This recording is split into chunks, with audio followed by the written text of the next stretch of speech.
अस्सलामुअलैकुम dear students. आज जो हम इस वीडियो में जिस टॉपिक पर लेक्चर कर देंगे वो है हमारा topic scientific writing, research project, research hypothesis, synopsis and thesis. ये इस लेक्चर में वो क्वेश्चंस डिस्कस किए जा रहे हैं जो इन वाइवा के मौका पर एग्जामिनर स्टूडेंट से इस तरह के क्वेश्चन करता है या इनके रिलेटेड जो पेपर्स होते हैं इन सब्जेक्ट्स के रिलेटेड, तो उसमें इस टाइप के ऑब्जेक्टिव क्वेश्चंस आते हैं। तो उनको हम आज डिस्कशन और सॉल्व करेंगे उन क्वेश्चन को कि वो क्या क्या है। तो चलते हैं हम अपने फर्स्ट क्वेश्चन की तरफ। What is a research design? Four option है इसका। First option, a way of conducting research that is not grounded in theory, the choice between using qualitative or quantitative methods. Option C, the style in which you present your research finding, just like graphs. Option D, a framework for every stage of the collection and analysis of data. तो इसमें right option हमारे पास के research design क्या होता है? D option is the right option. A framework of every stage of the collection and analysis of data. Students, मैं यहाँ एक बात बताता चलूँ कि जस्ट आपने एमसीक्यूज टाइप की तैयारी नहीं करनी इस सब्जेक्ट के हवाले से। समटाइम्स शॉर्ट क्वेश्चन में या वाइवा की फॉर्म में आपसे इसके डेफिनेशन टाइप क्वेश्चन भी पूछे जा सकते हैं कि रिसर्च डिजाइन क्या होता है। तो आपने बताना है कि a framework for every stage of the collection and analysis of data. तो इस लेक्चर को एज ए आप डेफिनेशन टाइप भी आप अच्छी तरह इसको देख लेना।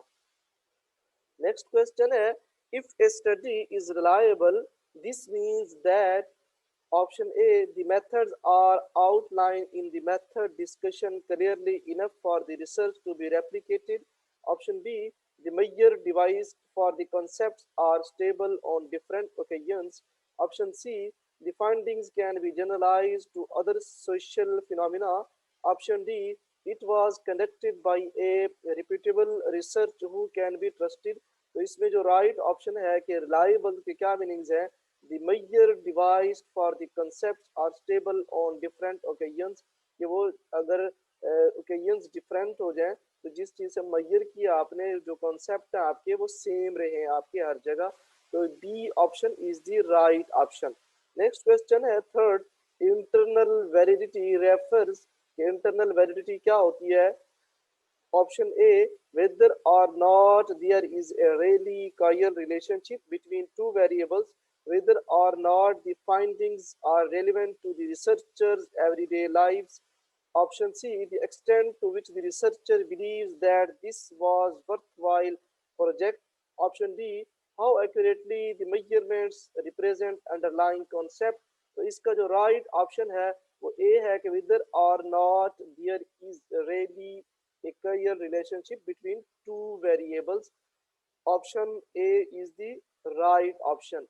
Next question है हमारे पास 4 number, Lincoln and Guba 1985 proposed that an alternative criteria for evaluating qualitative research would be timeliness.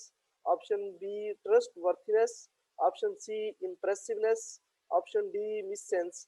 तो इसमें हमारे पास जो राइट ऑप्शन है वो बी है कि ट्रस्ट वर्थीनेस के लिंकॉन एंड गोबा ने प्रपोज किया था। Option B is the correct option. Next question है हमारे पास fifth number, naturalism has been defined as minimizing the instruction of artificial methods of data collection into the field, being true to the nature of the phenomena being researched. Option C, viewing natural and social objects as belonging to the same dominion. D option all of the above. हमारे पास इसका right option जो है कि naturalism इन तीनों जो A B C D option है तीनों ही इसकी डेफिनेशन में फिट होती हैं। तो हमारे पास इसका right option all of the above है। B is the right option. Next question six number, the term external validity is concern with. External validity किस चीज से कंसर्न है?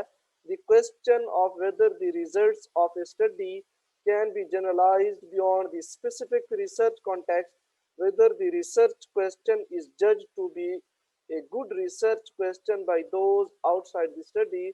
Option C, the question of whether or not social scientific findings are applicable to people everyday natural social settings. Option D, an ambiguous concept whose meaning depends on how it is defined.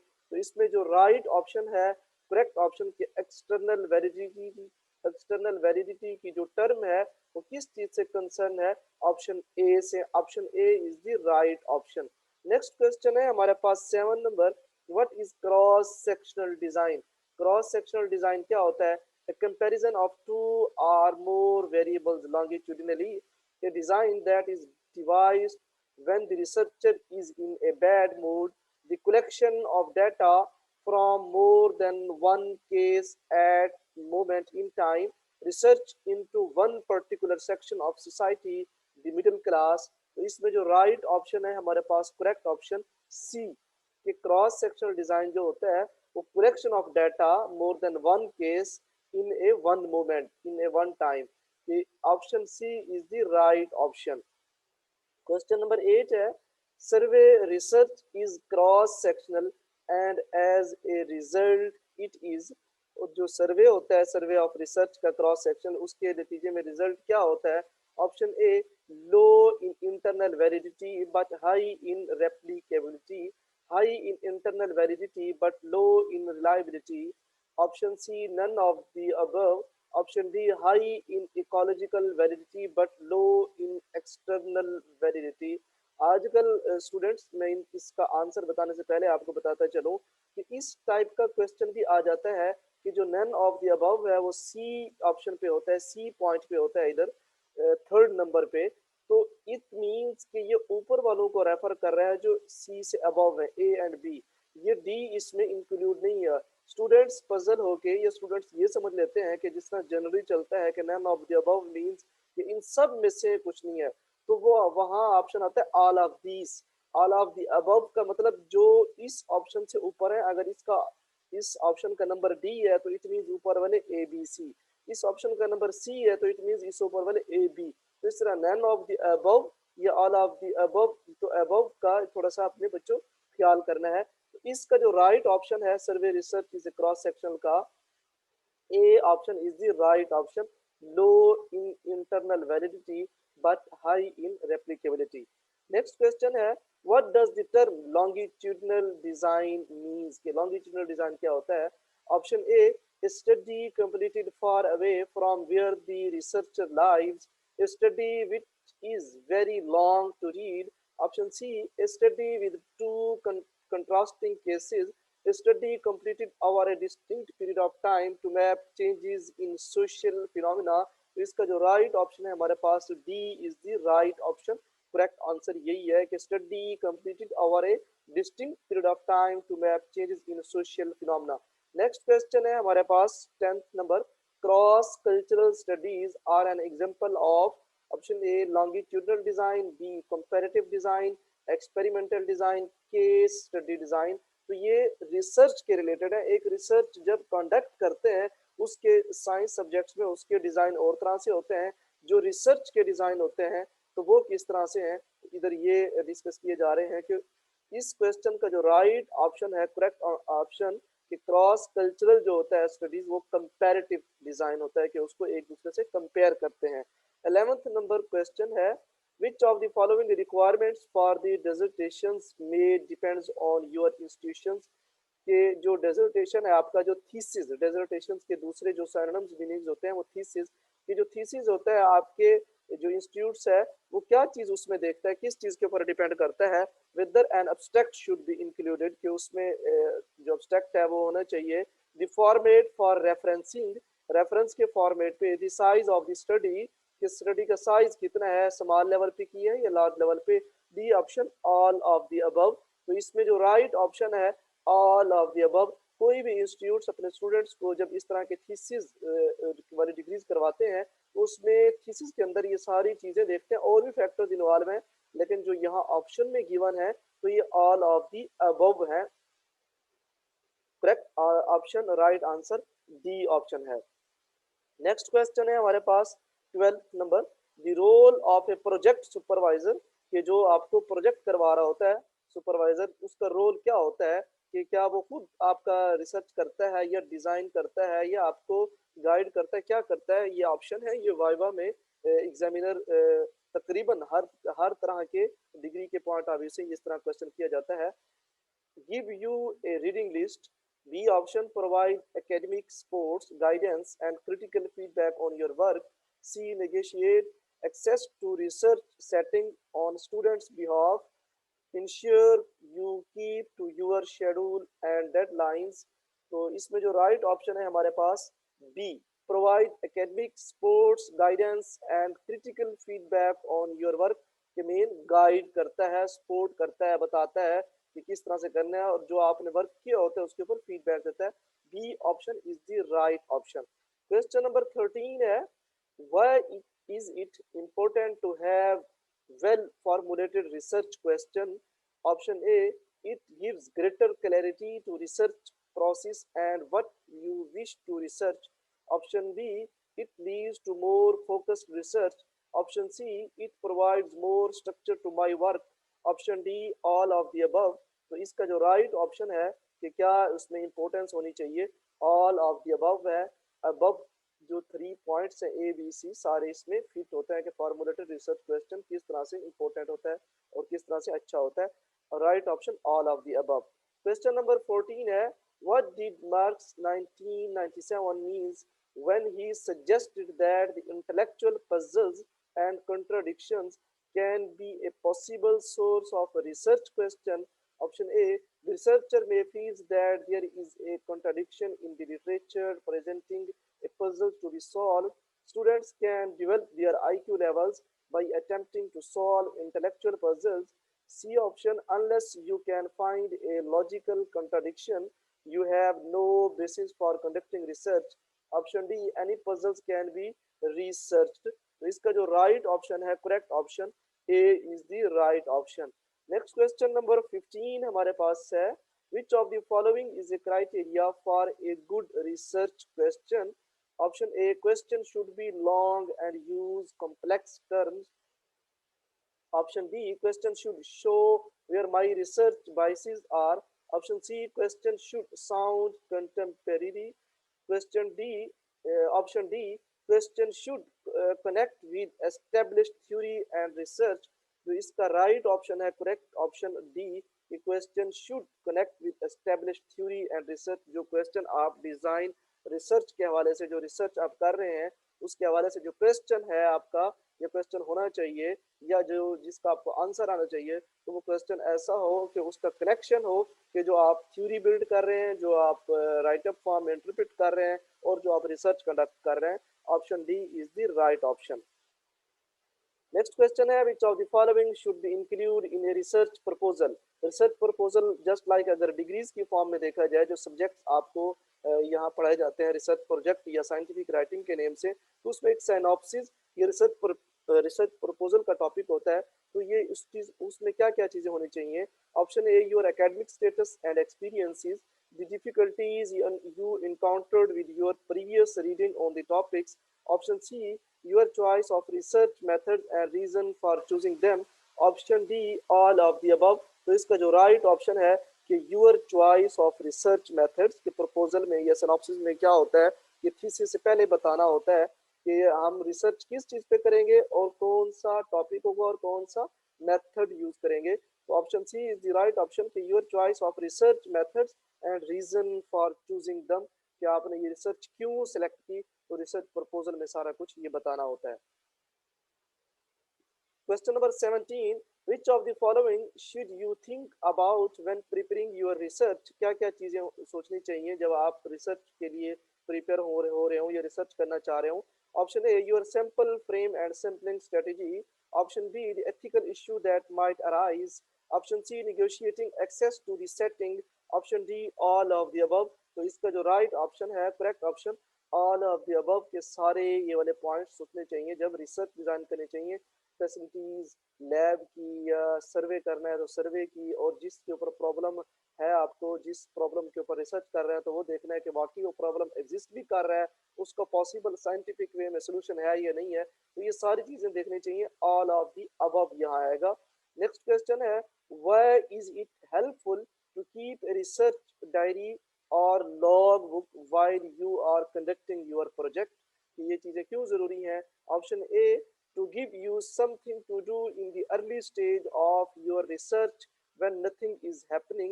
Option B, because funding councils generally demand to see written evidence that you were working every day during the period of the research. C option, to keep a record of what you did and what happened throughout the research process. D option, it can be added to your dissertations. Dissertations के meanings मैं पहले बता चुका हूँ, thesis होते हैं। To ensure that you reach the required word limit, तो इसका जो राइट ऑप्शन है हमारे पास सी है, टू कीप ए रिकॉर्ड के डायरी या लॉग बुक क्यों होनी चाहिए? To keep a record of what you did, क्या किया था, एंड व्हाट हैपन, फिर क्या हुआ, throughout the research process, जब आप साथ साथ रिसर्च कर रहे हैं। तो यहाँ स्टूडेंट्स को जो उनका सुपरवाइजर है, टीचर्स है, वो ये रिकमेंड करता है कि आप रिसर्च का फोल्डर साथ वन बाय वन रखते जाएं, या एक क्लास में जो आप कॉपी या डायरी लेके आते हैं डेली उस बेस पे जो लेक्चर्स कंडक्ट होता है वो, या आप रिसर्च करते हैं उसका साथ साथ एक डेली पे और डेट वाइज नोट करते जाएं। तो इस तरह स्टूडेंट्स को ये पॉइंट थोड़ा सा ख्याल करना चाहिए कि ये एंड तक आपकी इस रिसर्च का प्रूफ होता है और आपके थीसिस को स्ट्रेंथ करता है और वाइवा में हेल्पफुल होता है। नेक्स्ट क्वेश्चन है 19, which of the following are sampling considerations? Option A, what do you need to study in order to investigate your research question?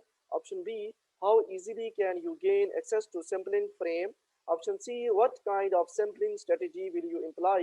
Option D, all of the above. तो इसका जो right option है कि sampling consideration किस तरह से होनी चाहिए, D option is the right option, all of the above, जितने भी अबव पॉइंट्स हैं उनको माइंड में रखना चाहिए। नेक्स्ट क्वेश्चन 20 नंबर हमारे पास, what practical steps can you take before you actually start your research? क्या क्या practical steps होने चाहिए जब आप actually research start करना चाहते हैं? Option A, find out exactly what your institution's requirement are for a dissertation, कि जो जिस इदारे में डिग्री हो रही है वो थीसिस करवा रहे हैं तो वो उनकी रिक्वायरमेंट क्या है। Option B, make sure you are familiar with hardware and software you plan to use, जो आप इस मेथडोलॉजी में सॉफ्टवेयर या हार्डवेयर यूज करने जा रहे हैं तो क्या उनको आप जानते हैं, उनके बारे में आपके पास नॉलेज है। Option C, apply for clearance of your project through an ethics committee. Option D, all of the above. तो इसमें जो राइट ऑप्शन है हमारे पास all of the above. Correct option ये कि इन सब पॉइंट्स को माइंड में रखना चाहिए। नेक्स्ट अब हम इसी ही लेक्चर का पार्ट 2 डिस्कस कर रहे हैं कि पार्ट 2 में जो सॉल्व्ड एमसीक्यूज हैं उनको भी इसी ही लेक्चर में डिस्कस कर लेते हैं। स्टूडेंट्स के ये क्वेश्चन या फीडबैक मुझे आते हैं, ईमेल्स करके बताते हैं कि सर आप पार्ट 1 पार्ट 2 के टाइप्स में वीडियोस लेक्चर अपलोड करते हैं तो सर्चिंग में थोड़ा सा हमें डिफ़िकल्ट हो जाता है, या बाद में हमें नहीं मिलते लेक्चर्स, या यूँ समझ लें कि बाद में पढ़ने का दिल नहीं करता स्टूडेंट्स का। तो स्टूडेंट्स की बहुत सारी ईमेल्स मेरे पास आई हैं, तो ये उन्होंने फीडबैक दिया है कि सर पार्ट 1 2 3 को कम से कम ये कोशिश क्या करें, अगर लेक्चर लेंथी हो जाए तो नो इश्यू, हमें एक ही लेक्चर में सारी सॉल्व एमसीक्यूज मिल जाएं तो हमारे लिए ये बेहतर है। तो आज मैंने इस वजह से ये कोशिश की कि पार्ट 2 भी इसी वीडियो में ही मैंने डाल दिया। तो चलते हैं अब हम अपने क्वेश्चन की तरफ। what is the aim of what is the aim of research in education? Education में रिसर्च का क्या मकसद है कि आपने डिग्री लेनी है, पेपर लेने हैं, तो उसमें रिसर्च क्यों जरूरी है? Option A, helps in personal growth of an individual, helps the candidate to become an eminent educationist. Option C, increase job opportunities of the individuals. Option D, increase social status of the individual. तो इसमें हमारे पास जो right option है, correct option इसका वो है कि जी option B is the right option इस क्वेश्चन में कि aim of research in education में क्या होता है, कि option B is the right correct option. Next question है, inferring about the whole populations based on the observation made on a small part is called deductive inference, inductive inference, pseudo inference and objective inference। तो इसका जो right option है वो B है, inductive inference. हमारे पास right option inductive inference. Next question है, the most important advantage of sampling method of data collection is increase accuracy. The only method of data collection save time, easy to handle the data। तो इसमें हमारे पास right option है save time. ये sampling method में कि हम just sample ले लेते हैं उसके कि बहुत सारी पॉपुलेशन है उसमें से कुछ के हम डाटा रिकॉर्ड करते हैं बाकी का नहीं करते, तो save the time option C is the right option. और भी ऑप्शंस आ सकते थे और भी यहाँ उसके एडवांटेजेस हैं, लेकिन जो यहाँ ऑप्शन दिए गए हैं इन चार ऑप्शन में जो बेस्ट और मोस्ट इंपॉर्टेंट ऑप्शन है वो यही है कि save the time, option C is the right option. Next question, which of the following statement is not true about tipit table. कि टिपिट टेबल्स का जो कौन से उसके रिलेटेड सही नहीं है। Option A, it is a table of random digits used in sampling, a table used in statistical investigations, values are logarithmic। इसका जो राइट ऑप्शन है हमारे पास डी, वैल्यूज और logarithmic। Next question, which of the following statement is not true about random sampling। random sampling के about कौन सा related तो नहीं है। Option A, random sampling is reasonably accurate। Option B, random sampling is free from personal biases।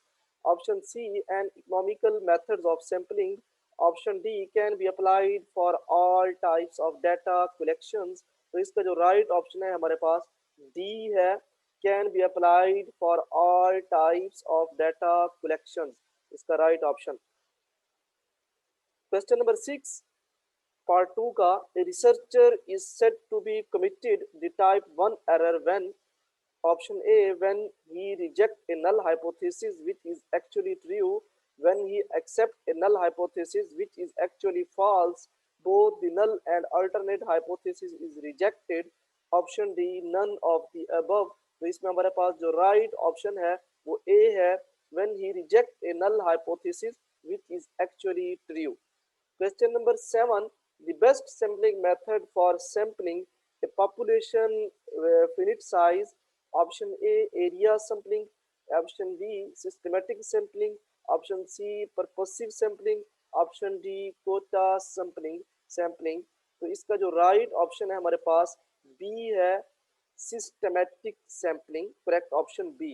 Next 8th number question of part 2, which of the following statements are true about the data in research। option A, in research the data can be qualitative। option B, in research the data can be quantitative। in research the data can be both qualitative and quantitative। option D, in research the data can be quantitative but never qualitative। तो इसका right option C है कि research के अंदर जो data होता है उसको क्या कहते हैं, in research data can be both qualitative and quantitative. ये स्टेटमेंट ट्रू है। Which of the following can be considered as an evolution research। option A, how we are how well are we doing, what are we doing, why are we doing all of these। Option E, none of this. तो इसका जो right option है how well are we doing, option A is the right option. Question number 10 है हमारे पास, which of the following best suit for action research. Action research के लिए कौन सा ये सेंटेंस, ये स्टेटमेंट ठीक रहेगी इन फोर्थ ऑप्शन में से। Option A, it is an applied research। Option B, it is a quantity research। it is a survey research। it is a population research। तो इसका जो राइट ऑप्शन है हमारे पास it is an applied research। Option A is the right option। Question number 11 of part 2, which of the following statements regarding hypothesis is true। ये कौन सी statement के according जो है या इसमें से कौन सी ऐसी स्टेटमेंट है जिसमें हाइपोथेसिस ट्रू हो सकती है। Option A, hypothesis relates variable to constant. hypothesis relates constant to constant, hypothesis relates constant to variable, hypothesis relates variable to variable। Question number 11 का जो करेक्ट ऑप्शन है वो hypothesis relates variable two variables, क्योंकि हम variables ही study कर रहे होते हैं, पैरामीटर्स ही, तो उन चीजों के रिलेट करता है। Option D is the right option. Question number 12 है which of the following can be source of primary data in research. ये प्राइमरी डाटा जो रिसर्च में होता है उसका सोर्स क्या होता है इसमें से जो ऑप्शंस गिवन है। Option A survey, option B experiment, option C survey and experiment means two के both A and B, D option survey and reference. इस क्वेश्चन का हमारे पास जो करेक्ट ऑप्शन है survey and experiment, C is the right option. Question number 13 of part 2, the correlational research seeks option A determine the relationship between two or more variables, option B study the effect of one on other, option C both A and B, option D none of these या none of the above भी आ सकता है। यहाँ के सारे option, last option यही है, इस ऊपर वाले जो ऑप्शन होंगे इसका राइट ऑप्शन ए भी राइट एंड बी भी राइट, तो C is the right option, both A and B is right. Question number 14, the following are the feature of a good research student. कि good research student का जो features हैं वो कैसे होते हैं, एक्सेप्ट कि ये वाला अगर उसमें ना हो। ऑप्शन ए जो है हमारे पास should be replicable, should be systematics and objectives, should be ethical and unbiased, should be unethical and biased। जो इसका जो राइट ऑप्शन है हमारे पास डी, ये should be unethical and biased. ये इसका मीन टू से कि जो गुड रिसर्चर होता है या गुड स्टूडेंट होता है जो रिसर्च के पॉइंट ऑफ व्यू से उसके अंदर ये चीज़ नहीं होनी चाहिए, बाकी पॉइंट होने चाहिए। इस स्टेटमेंट को थोड़ा सा अपने समझे, इसमें एक्सेप्ट वाला वर्ड है, तो right option is the D, option is right, should be unethical and unbiased, ये नहीं होना चाहिए उसे, हमने वो वाला बताना था जो इसमें ना हो। तो स्टूडेंट्स यहाँ तक अपना ये लेक्चर कंप्लीट हुआ, अपना फीडबैक कमेंट्स में ज़रूर दीजिए। उम्मीद है कि आपको ये अच्छी तरह समझ आ गया होगा और कॉन्सेप्ट क्लियर हो गए होंगे। इस चैनल को सब्सक्राइब करें और वीडियो को लाइक करें, शेयर करें। मिलते हैं नेक्स्ट वीडियो में, तब तक के लिए अल्लाह हाफिज़।